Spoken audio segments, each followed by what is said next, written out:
Gledate oddajo Klepet ob kavi. Hvaležno pozdravljeni, Matej Feguš je danes v moji družbi, solastnik, ustanovitelj pa ne? Ustanovitelj pa ne, je pa zanimiva zgodba za tem. Podjetja Donar, ki oblikuje zares fantastične stole, jaz bi rekla kombinacija fancy in trajnostno.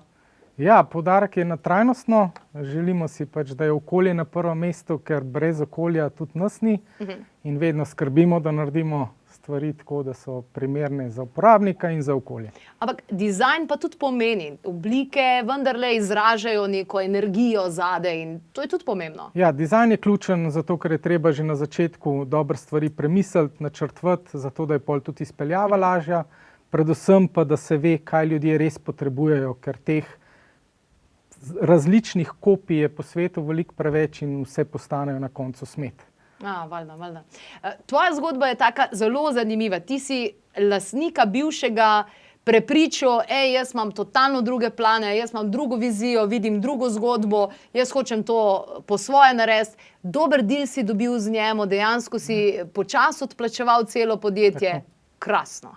Ja, mislim, sej ni še celotna zadeva čisto zaključena, ker ostaja še zmer v podjetju veliko stvari, ki se nenehno razvijajo, ampak meni se je zdelo, ko sem po študentskih letih začel delati, da lahko naredimo več. V življenju sem žal tak, da hočem biti najboljši pri tem, kar delam, to je včasih prekletstvo. In zato je bila tudi ta zgodba zame izziv in potem se zagrizem s tem, z vsemi štirimi in pol peljemo naprej. Je pa seveda vedno ključno, da imaš okrog sebe ljudi, ki vejo več od tebe, ki so boljši, od katerih se lahko učiš, da se povezuješ. Le tako lahko postaneš potem res vedno boljši. When you're the smartest one in the room, you're in the wrong room. Tako je. Z avtoriteto imaš pa tudi zanimiv odnos, ne? Mislim, za avtoriteto sem imel že od majhnega veliko problemov. Si bil upornik? Ne vem, če sem bil upornik, ampak vedno me je to ukalupljanje zelo motilo. Želel sem izstopati, biti drugačen, zanimale so me stvari, ki so bile ponavadi tako na meji. Kar se mi je zdelo, da tisti, ki so pridni in skozi samo poslušajo, imajo potem kasneje težavo z izražanjem sebe.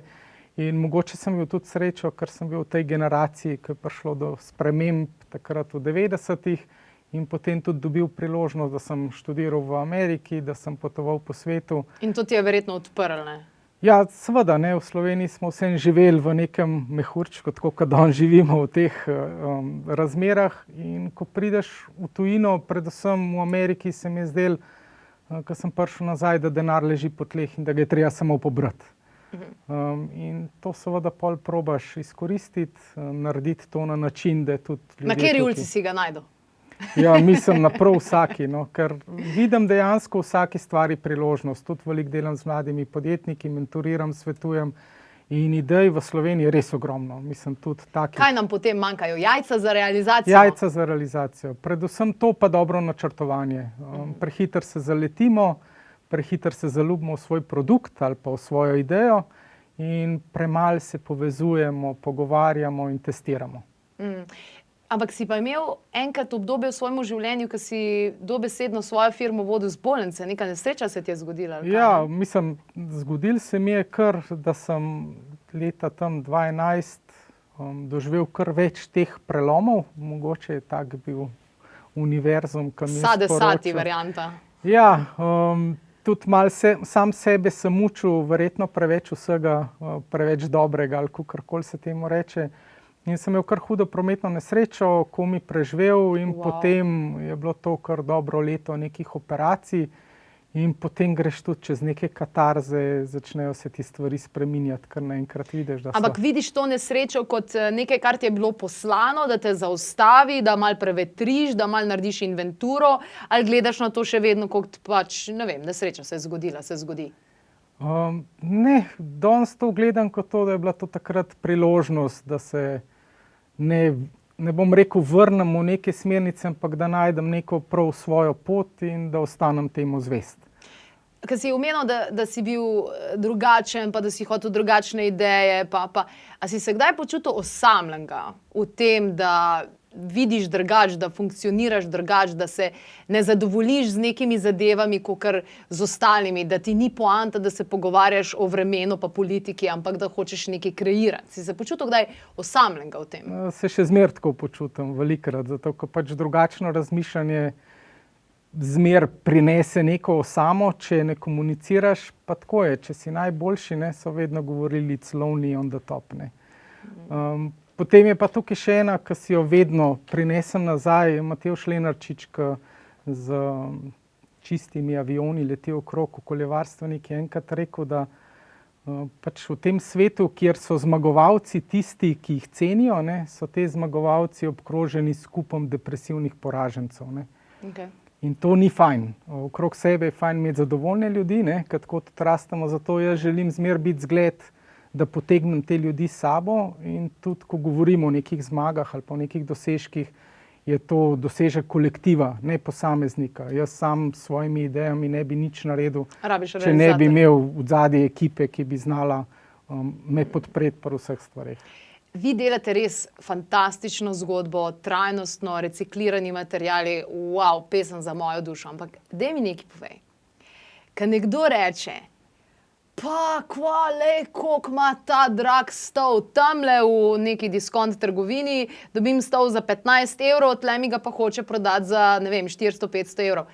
Kaj hočeš tej osebi narediti, ki te primerja za neko korporacijo, ki jih tam kar serijsko dela, manufakturo?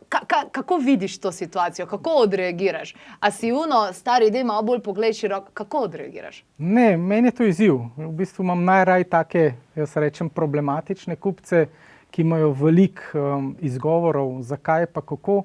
Predvsem je pa to, te stvari, ki so poceni, so narejene za potrošnika, ki troši in zelo hitro postanejo smet. In na svetu trenutno je eden od največjih izzivov so ravno smeti.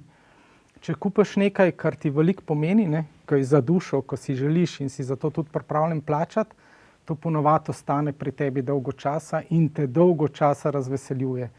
In to so stvari, ki si jih jaz želim, da bi naši produkti čez 30-40 let postali ikone in bi jih, ne vem, druga, tretja generacija še zmeraj imela rada, tako kot danes kupujemo neke vintage stvari za precej več denarja, kakor so takrat stale. Ti si včasih živel precej drugačen lifestyle, kakor danes. Kaj sem brala, da si veliko si letel, na ogromni kvadraturi si živel, danes pa čist neka druga scena. Ja, v bistvu takrat sem res, bom rekel, užival življenje na polno. Živel na veliki nogi, ali kaj? Tudi verjetno srečo v življenju sem imel, ker nikoli nisem imel te težave, da ne bi imel denarja. Pač in nisem tudi nikoli občutil pomanjkanja, to je velik privilegij, ki se ga danes zavedam. In sem tudi mogoče bil malo brezčuten do tega, kar se dogaja okrog. In pač skrbel za to, da sem se jaz fajn imel. Ne. Nisem pa gledal na posledice, ki vse to prinesejo. Kaj v smislu, ne vem, pogosta potovanja, kaj, odtis zaradi letala? Naprimer, tudi predvsem to, na kakšen način sem živel. Ne vem, bil sem eden tistih tipičnih potrošnikov, ki sem si kupil 10-15 takih dizajnerskih oblek na leto, ki sem imel več avtomobilov. In to pač za sabo pusti neke posledice na okolju. Ne. Takrat se tega nisem zavedal, je bila pa mogoče glih nesreča taka, ko sem se malo več začel pogovarjati, kdo sem jaz, kdo smo mi kot družba in kam gremo. In ta kam gremo je predvsem zelo pomemben potem, ko, ne vem, dobiš družino oziroma ko so otroci tisti, ki jim le hočeš za sabo nekaj pustiti. Wow. Kako pa zdaj živiš, recimo, malo nam opiš svoje življenje? Ja. A je to res, da živiš v neki garsonjeri varianta? Dejansko živimo trije v enosobnem stanovanju, ja, na 40 kvadratih, sicer urejeno, lepo, tako da je to v redu. Seveda želim, da bi lahko kmalu imel tudi malo večjo kvadraturo, ker se z načinom življenja, ko zbiraš stvari ali pa ko jih imaš rad, se te vse nabirajo. Je pa prvo tisto, kar je pa ta odnos, ki pač prevlada nad vsem. To, da se z drugimi razumeš dobro, da si v okolju med ljudmi, kjer se imamo radi, kjer radi sodelujemo in to pretehta vse tiste materialne dobrine. Prej si imel par avtov, zdaj imaš pa bicikl. Ja, zdaj se vozim z biciklom, v bistvu na službene poti hodim z službenim berlingotom. Včasih je bilo to nepredstavljivo, da direktor pride na en pomemben sestanek v takem avtu. Danes je pa to prednost, ker dejansko tisto, kar delamo, kar živimo, tudi lahko pokažemo, da je to res. Približno tako, kot so v Ameriki direktorji letalskih korporacij s private jeti se vozili v senat pa prosili za denar. Treba je dejansko to, kar si, tudi živeti in potem je bistveno lažje. Wow. V nadaljevanju bomo govorili tudi o vašem 6-urnem delovniku, ki je fantastična ideja in ne samo ideja, dejansko ste to zrealizirali in videli vse afekte in efekte in tako naprej. Se pravi, danes ne potuješ ali kaj? Ja, zdaj zaradi te situacije ne potujem. Kaj pa sicer? Sicer si pa izbiram destinacije mogoče, ki so, bom rekel, okoljsko manj sporne. Zelo si želim potovati veliko z vlakom, ker je to eden od načinov, kjer lahko za sabo pustimo najmanj vtisa. Drugače pa dejansko iščemo destinacije, ki so mogoče malo bolj izobraževalne narave, kjer se lahko veliko naučimo tudi o drugih ljudstvih, ljudeh.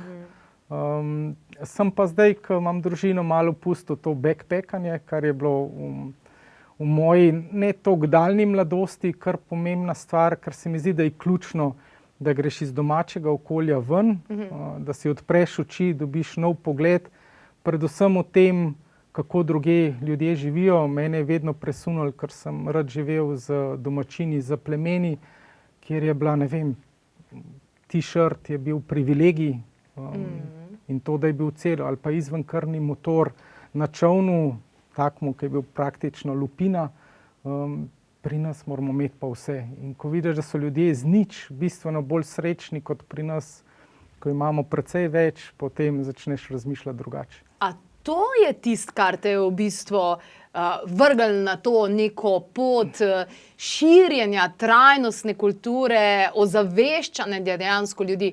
Je bilo to? Mislim, tudi to treba je tudi povedati. Imel sem ta privilegij, da sem eno leto bil v Ameriki, kjer sem res poznal bogate ljudi, ampak bogate ne v primeru Slovenije, ampak dejansko bogate.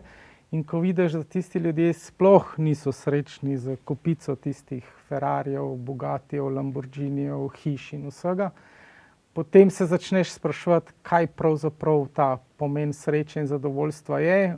Veliko sem delal v Skandinaviji, kjer je to ravno nasprotno, tam razlike niso tako velike, ljudje ne dajo toliko veliko na te materialne dobrine, pa ta njihov hige, občutek sreče je zelo pomemben. Pa potem, ko greš pogledat neka plemena, kjer res nimajo ničesar, pa so in otroci srečni in ljudje, potem začneš razmišljati drugače. Seveda, jaz povem pač v okolju, kjer mu živimo, in to ponavljam, je zelo težko biti kreativen in srečen, če nimaš tistega osnovnega za kos kruha pa jogurt, ampak je treba imeti vsaj tisto neko osnovo.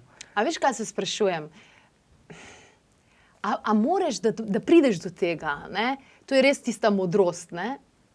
A moraš narediti ta krog, da imaš dovolj, da nimaš nič, oziroma da vidiš, da drugi nimajo nič, da lahko prideš do tega, da ne kompenziraš z hudimi avti, z oblekami. A moraš doživeti to, da imaš, da vidiš, da te to ne bo osrečilo? To se tudi jaz sprašujem. Dejansko tudi zaradi tega, ker bi marsikomu želel privarčevati to pot, ker vsekakor ni prijetna. Pa tudi zdravje si skrhaš, a ne? Ja, mislim, jaz sem dejansko bil, kar se tiče psihe, na dnu. V tistem trenutku sem si mogel poiskati pomoč, sem dejansko tudi odklopil, danes, ne vem, temu lahko rečemo pregorel, kakorkoli.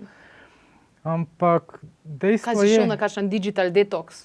V bistvu sem šel na vsak detoks, odklopil sem vse, še danes, naprimer, na telefonu nimam maila, se po 6 uri zvečer ne oglašam na neke poslovne stvari, čez vikend ne odpiram mailov. Moraš si pač postaviti neka merila, predvsem je pa pomembno, da imaš sebe rad, no, to mogoče premalo poudarjamo. Če ne poskrbiš za sebe, tudi ne moreš poskrbeti za ljudi okrog sebe. In se bojim, da žal je treba tudi videti, kje je dno, zato da lahko potem kasneje v življenju bolj ceniš tisto, kar imaš. No. Se pravi, ja, pa ne ta krog. Jaz si želim, da ne. Jaz si želim, da bi bili kot družba, da bi se več poslušali pa učili od teh. Od drugega, ne? Tako, ne? In da ko nekdo ti da na svet ali pa nekdo, s katerim se pogovarjaš, pa vidiš, da je veliko dal v življenju. Jaz se zelo rad pogovarjam s starejšimi ljudmi, sploh s tistimi, ki so veliko preživeli, ker se mi zdi, da je ta modrost tista, ki ti v življenju daje širino. Ampak žal ponavljamo napake, žal iščemo, ne vem, mogoče je to tudi v naravi človeka, da more vedno probati, če je to res. Jaz si sicer želim, da bi v prihodnje več poslušal. Tiste finte, ko napišeš sebi pismo za nazaj pa za naprej. Ja, predvsem pa mislim, jaz danes sem bolj zagovornik tega življenja v trenutku, tega mindfulnessa, zdajle tukaj, kaj lahko naredim. Ne kaj bo čez en teden, čez eno leto, ampak kaj lahko danes naredim, da se bom zdajle tukaj dobro počutil. Meditiraš? Ja, tudi ja. Vsak dan? Ne. Okay. Sem ratal malo len, čeprav zdaj v tem COVID času je veliko te kratkotrajne meditacije, ko se, ne vem, za par minut sam poglobiš vase, predvsem, da odženeš negativne misli stran. Da se malo povežeš, pa narediš sam sken. Tako, ja. Kdaj si se spoznal z meditacijo? Z meditacijo sem se spoznal po moje 7-8 let nazaj. V bistvu takrat, ko je dobra prijateljica me povabila, ko sem bil na dnu, da naj se pridružim enemu tečaju mindfulnessa. In moram reči, da pač mene je navdušilo, če bi jaz to poznal v mladosti, ker sem bil precej problematičen, izzivalen, prepirljiv, da morda bi čist drugače danes bil bolj miren, umirjen, vem pa ne. A pa gledaš na to v smislu iz nekega duhovnega vidika ali čist iz, ker vemo recimo ful biznismenov zdaj dela meditacijo samo zaradi tega efekta na možgane, ker so bolj produktivni, ker več naredijo, delovna storilnost itd. itd. Ali tudi zaradi tega, da gledaš duhovno tudi na to? Jaz mislim, da to je stvar človeka, posameznika. Eni so zmožni dojeti to tudi duhovno, nekateri pač to jemljajo kot orodje, nikakor pa ne škodi. Jaz, na primer, sem velik zagovornik, da bi to uvajali tudi v šole, se pravi kot orodje, da se mladi spoznajo s tehniko, kam jih potem to odpelje, koliko pomembno jim je to v življenju, je pač to od vsakega posameznika. Jaz verjamem v to, da pač kot telo, kot zdravje potrebujemo umiritev in to je eden, vsaj za mene, najboljših načinov, da se umirimo. Miritev uma, zanimivo. Ja. Odlično, mi da nadaljujemo pogovor, ostanite v naši družbi. O 6-urnem delovniku bova govorila, pa tudi o tem, kako danes podjetniki delujejo malce drugače kot včasih, ko so vladali s strahom, oziroma še vedno je to prisotno tudi pri nas. In med tem časom, lahko preverite tudi na klepet@kavi.si. Minuli pogovor s Francijem Pliberškom vas tudi lahko navdihne, sicer pa ostanite v naši družbi. Tako nadaljujemo tale pogovor in v krasno družbo imam danes. Zelo sem hvaležna, hvala ti, ker si. Zdaj, če greva na bolj to tvojo podjetniško pot oziroma to, kar se zdaj dejansko dogaja. Vi ste v prakso spravili 6-urni delovnik in plače niste nižali. Pustili ste jim iste plače, pa manj delajo. Z drugimi besedami, kakšen bi rekel, pa to je samomor. Ne, jaz mislim, da niti ne delajo manj, delajo enako, ampak so mogoče bolj skoncentrirani. V bistvu smo 6-urnik uvedli že skoraj pred 3 leti. Takrat bolj odziv na neko manjšo krizo, ker se je zmanjšal obseg naročil in je bilo vprašanje v kolektivu, bomo zdaj odpuščali ali ostanemo v taki ekipi, kot smo. Pač treba je povedati, dobre sodelavce je vedno težko najti. In jih je tudi fajn zadržati, predvsem zaradi tega, ker imajo veliko izkušenj, toliko časa so že v podjetju. Moram reči, da vsak od nas ima nek svoj način dela in ko se enkrat prevadaš en na drugega, je bistveno lažje kot kolektiv. Komunikacija teče, ne? Tudi kadar niso besede. Ja, čutimo se drugega. Tudi če nekdo slabe volje, mu znaš pomagati, tudi če nekdo hoče imeti mir, veš, da se takrat treba umakniti. In smo takrat to čisto posledično to tako naredili. Seveda smo se najprej srečali s tem, ker to nažalost v Sloveniji še zmeraj ni zakonito. Mi moramo še zmeraj prikazati, kot da delamo 8 ur, oddajati poročila, kot da delamo 8 ur. Ključno je bilo pa to, da pač plače ostanejo enake in da ljudje lahko prej odhajajo domov. Namreč meni je šlo vedno na živce, ko sem kje gledal, da ljudje, ne vem, pol ure, 1 uro prej sedijo s tisto torbico, pa čakajo s kartico, da se bo štempljal, da ne bo kakšna minus ura. In to se mi zdi, da je slabo za vse. In dobra stvar tega je bila, ker ljudje prej pridejo domov, več časa so lahko s svojimi družinami. Ne vem, predstavljajte se, pri nas zaključimo ob 2. Se pravi, da so ljudje lahko, kot otroci pridejo iz šole doma, se jim posvetijo. Pa še konjici prometni se izognejo. To je najmanj, kar je, in to drži. In predvsem tudi te družinski odnosi se izboljšajo. Ena bolj pomembnih stvari, ki jih pa danes pozabljamo, da pri 6-urnem delovniku, naprimer, če moramo delati 40 ur, če zmanjšamo za 2 uri na dan, to pomeni, da smo samo za 30 let iztrošeni. In potem lahko še vsaj 10 let po tej kalkulaciji, ki jo imamo, prispevamo tako podjetju, družbi, smo aktivni, ker danes je treba vedeti, ljudje, ko grejo v penzijo, kot rečemo, so ponovadi utrujeni, izmučeni, izgonjeni. In tako nič več ne morejo sebe. In postanejo tudi breme državne blagajne. Postanejo bolani, hodijo k zdravniku, so lahko v depresiji, nekaj časa nimajo nobene želje po ničemer.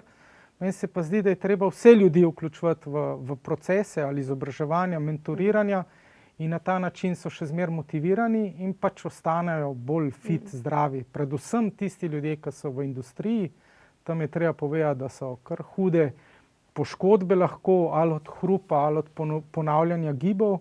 In tukaj bi zmanjševanje delovnega časa dejansko prinesli to, da bi tudi veliko privarčevali na drugi strani. Ker treba je povedati, marsikdo se ustraši, ko sliši 6-urni delovnik. Ampak ko mu potem rečeš, ampak človek je pol manj utrujen, bolj motiviran, manj je napak. Višja kakovost življenja, ne? In dela, in na koncu tudi produktov. Plus, da smo danes mi ravno zaradi tega 6-urnega delovnika tudi prepoznani, ker to je ena od oblik trajnosti. Na ta način je tudi življenje bolj trajnostno, ker je bolj kvalitetno in zaradi tega tudi v tujini bolj cenijo. Pa koliko časa že govorijo manj je več? Ja, že odkar jaz spomnim. Ravno včeraj sem gledala v aktualni številki Globala, je dejansko pisalo o tej storilnosti, da če živimo v neki prepričanju, da zdaj bomo pa 8 ur delali in to je 8 ur produktivni, dejansko ni, zmeraj so nekih 2 ure in 50 minut je produktivnih. In in da rabimo počitek in da je to tudi del dela na nek način. Ja, to je tudi pač ena rešitev, ki jaz pravim za naslednje generacije ali pa za naslednjih 100 let, ko nas upam, da bojo vsaj v teh zahtevnih poklicih zamenjali roboti, je treba tudi to vedeti. Jaz, ko sem bil star, 25-30 let, sem za neko delo veliko več časa porabil, kot ga porabim danes. In tudi, če gledamo danes za tehnologijo, ki jo imamo, se pravi, kako hitro lahko nekaj na računalnik narediš, kako si lahko pomagaš z orodji, smo veliko bolj storilni v tem pogledu. Tudi obremenitev možganov je bistveno večja. In tukaj dejansko bo treba razumeti, da nekateri ljudje, ki imajo vedno več izkušenj, dejansko potrebujejo manj teh fizičnih ur, da jih oddelajo, ker svoje delo lahko opravijo prej. Je pa tudi pri nas, to je pa treba povedati, je pa prvi pogoj opravljeno delo. Tako da se še vedno zgodi, da kdaj tudi delamo kaj več, tudi potegnemo, tudi parkrat na leto se zgodi, da je delovni vikend, ker če ne drugega, vsaj pospravimo za sabo, ampak seveda v dogovoru z vsemi. Wow. Torej, vi ste ugotovili, da vam je 6-urni delovnik prinesel veliko dobrega. Ja, mislim, veliko dobrega, pa tudi veliko izzivov, ker se treba nenehno prilagajati. Jaz pravim, da v življenju je tako, da popolnost je nedosegljiva, lahko se ji približujemo. To je Niko Kralj v 60 letih povedal na področju dizajna. Jaz to danes gledam tudi skozi življenje. V življenju vsaj tisti, ki želimo napredovati in kvalitetno živeti, se nenehno učimo. Učimo se lahko tudi tako, da se pogovarjamo, in vse te spremembe prinesejo nove spremembe, nove izzive, ki jih je treba pa sproti reševati. A si ti šef ali si vodja? Mislim, da ne eno, ne drugo. Jaz sem bolj vizionar v podjetju, tisti, ki v bistvu daje ideje. Imam to srečo, da imam tudi v podjetju direktorja, ki podjetje vodi, in ekipo, ki pač vsak skrbi za svoj del.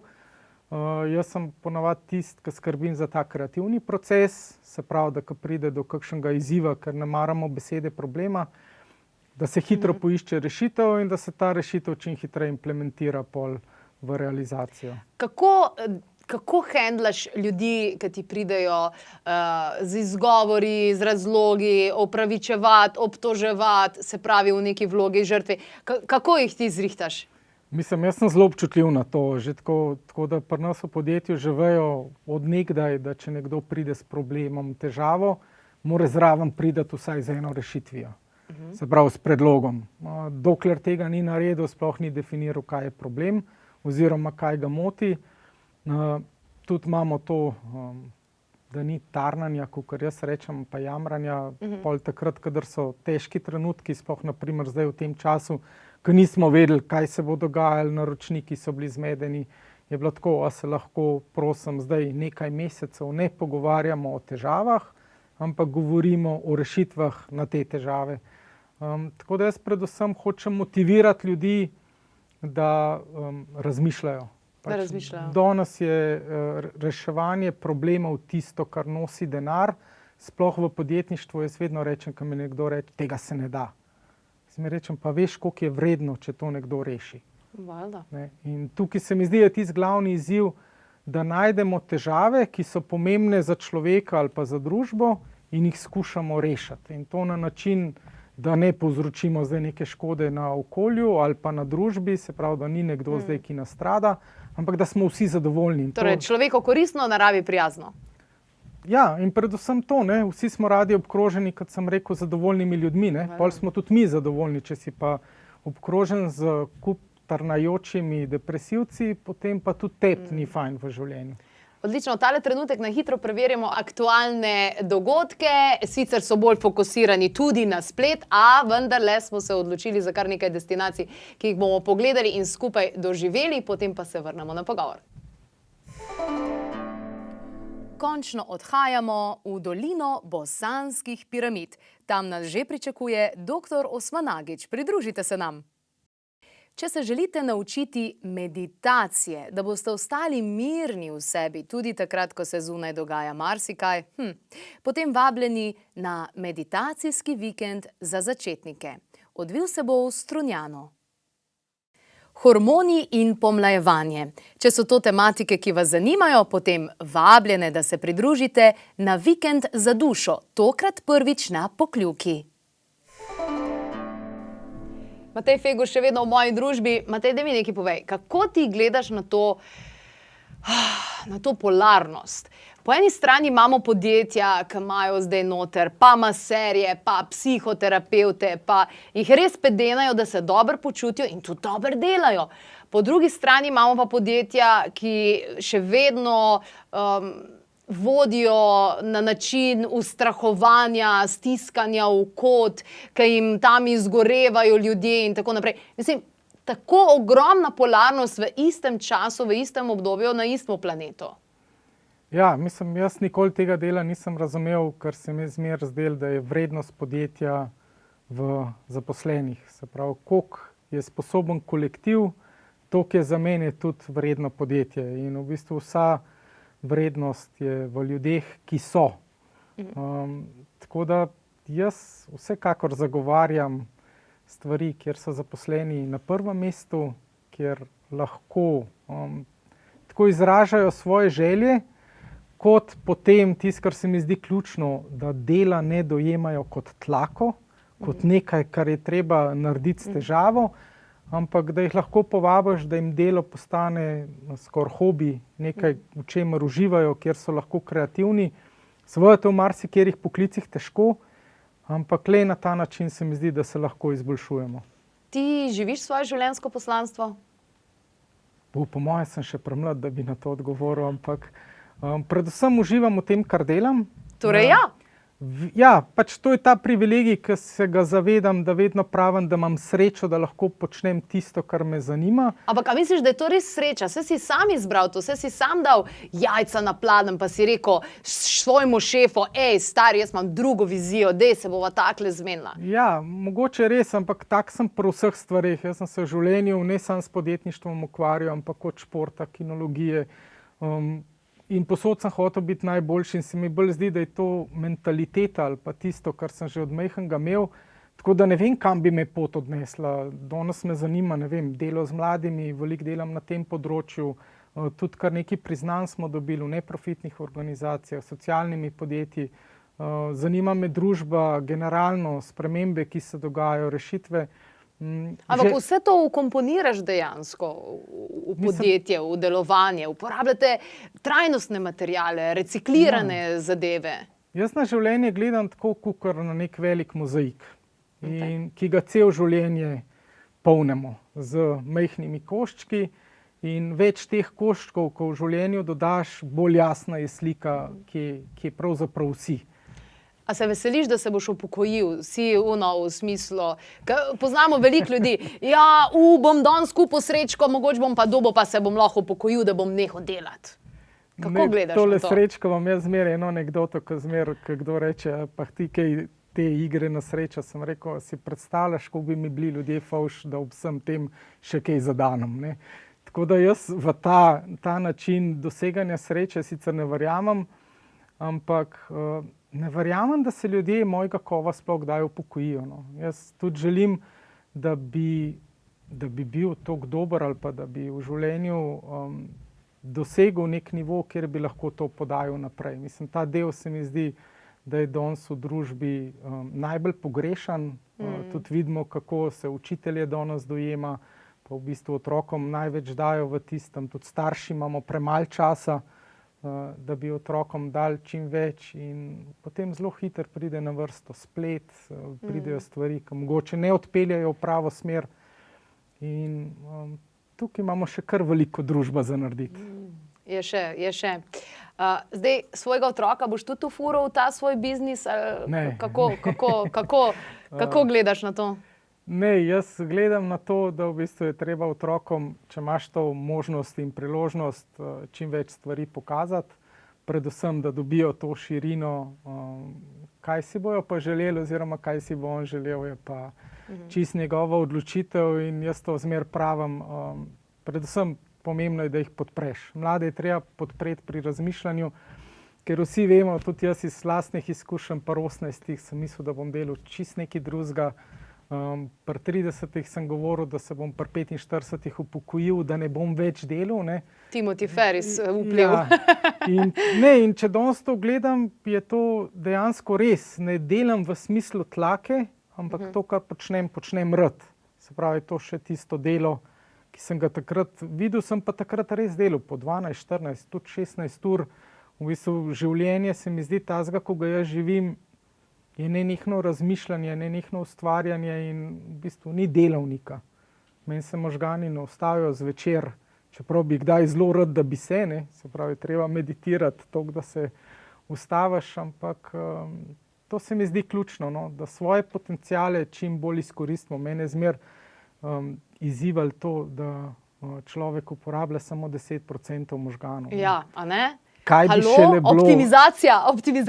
Kaj bi šele bilo, če bi par procentov več, in kako na ta način potem dosegati ne učinke, ki so finančni. Ta del mislim, da je čist precenjen, ampak predvsem učinke, ki bi se poznali na to, kako se ljudje med sabo razumemo, kam želimo iti, in da bi imeli vsaj podobno vizijo, kakšen način življenja naj bi v tej družbi bil, ker imamo vsega dovolj. Ne bova govorila o slovenski favšiji, pusva to, dosti jo je. Lahko nadaljuješ stavek. Denar je zame, kaj ti predstavlja? Denar je zame stranski produkt dobrega dela. To je nekaj, kar pride, če uresničuješ tisto, kar si želiš, če si dobro premislil, če pri tem vztrajaš. Dejstvo je, da tisti, ki gre v kakršenkoli posel ali pa podjetje s tem, da bo v prvem letu veliko zaslužil, je že v štartu zavozil. Torej, delaš, da se samo realiziraš in opa, še denar zraven se zgodi. Ja, sej to je po Maslowu tista idealna do samo realizacije. Tam se mi zdi bolj ključno, da se vsak posameznik spoznava. Mislim, jaz včasih se kar vprašam, kaj pa je zdaj to, ne? Kdo pa je taklele, ki je tako odreagiral. Ne? In se mi zdi, da tisto je ključno, da sebe spoznaš, da spoznaš svoje potrebe, svoje želje, ki morajo ostati zdrave in predvsem, da probaš to pol uresničiti. No? Da si pomagaš z različnimi orodji ali pa ljudmi okrog sebe, da prideš do te točke, kjer pa pol rečeš, aha, to je pa to. Še en stavek. Zame je Bog. Zame je Bog. Kaj neka univerzalna sila, veliki kreator? Kako si to predstavljaš, kako gledaš na to? Ne, na to jaz bolj gledam na to, da tako tudi, ko v Bibliji piše, to dostikrat ponovim, ne, dvigni kamen in našel me boš, razcepi deblo in tam sem, ne, pač vsak v sebi je, ne, tudi tako, ko reče, v tebi sem. To je stvar posameznika, se pravi, to bolj mislim, da je motivacija za človeka, da se začuti, da ni sam. Oziroma, da je lahko tudi sam sebi dovolj, če si zna pomagati. Se pravi, ni tle finte, Bog, daj mi to, uno, tretje, ne, sam nared. Ja, mislim, seveda je lahko, če ti tisto pomaga, ne? Če v bistvu s tem razbremeniš iz svojih ramen neko težo, da greš pa rečeš, ne vem, pomagaj mi, ne? Ker je tudi verjeti treba. Pač v biznisu je ena od poglavitnih stvari, da verjameš ali v kolektiv, ali v produkt, ali v storitev. In to je to. Pač potrebno je verjeti in temu tudi slediti. Zakaj se ti zdi, da mora veliko podjetnikov najprej uspeti v tujini, da ga tudi doma cenijo? Ker v vašem primeru je tudi tako na nek način.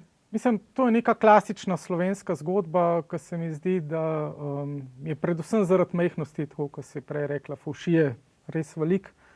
In potem, ko enkrat v tujini odpreš krila, kakor jaz rečem, ko vidiš, da te tam zelo cenijo in da so tvoji produkti spoštovani, cenjeni, uporabljani, mogoče prijaš bolj samozavesten nazaj in se ne oziraš na te kritike. In takrat mislim, da ta drža, kjer te ne moti in kjer je kritika lahko nekaj konstruktivnega, se pravi nekdo, jaz imam zelo rad, da se ljudje da pokritizirajo ali pa se pritožijo, ker je to izziv, kako jih prepričati v to, da to, kar delamo, da je res dobro. Ne? In dostikrat so rekli, lej, tale pa res zna, ne? Ker se ni zapel, ni šel v konflikt, ampak jaz zmer pravim, konflikt ne prinese rešitve, če ni na koncu nekega cilja, da smo vsi zadovoljni.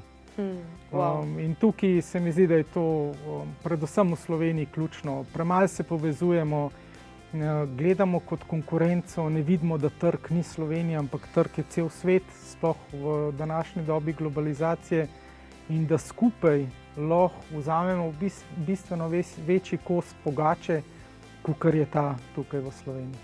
Hvala za te modre misli. Prosim.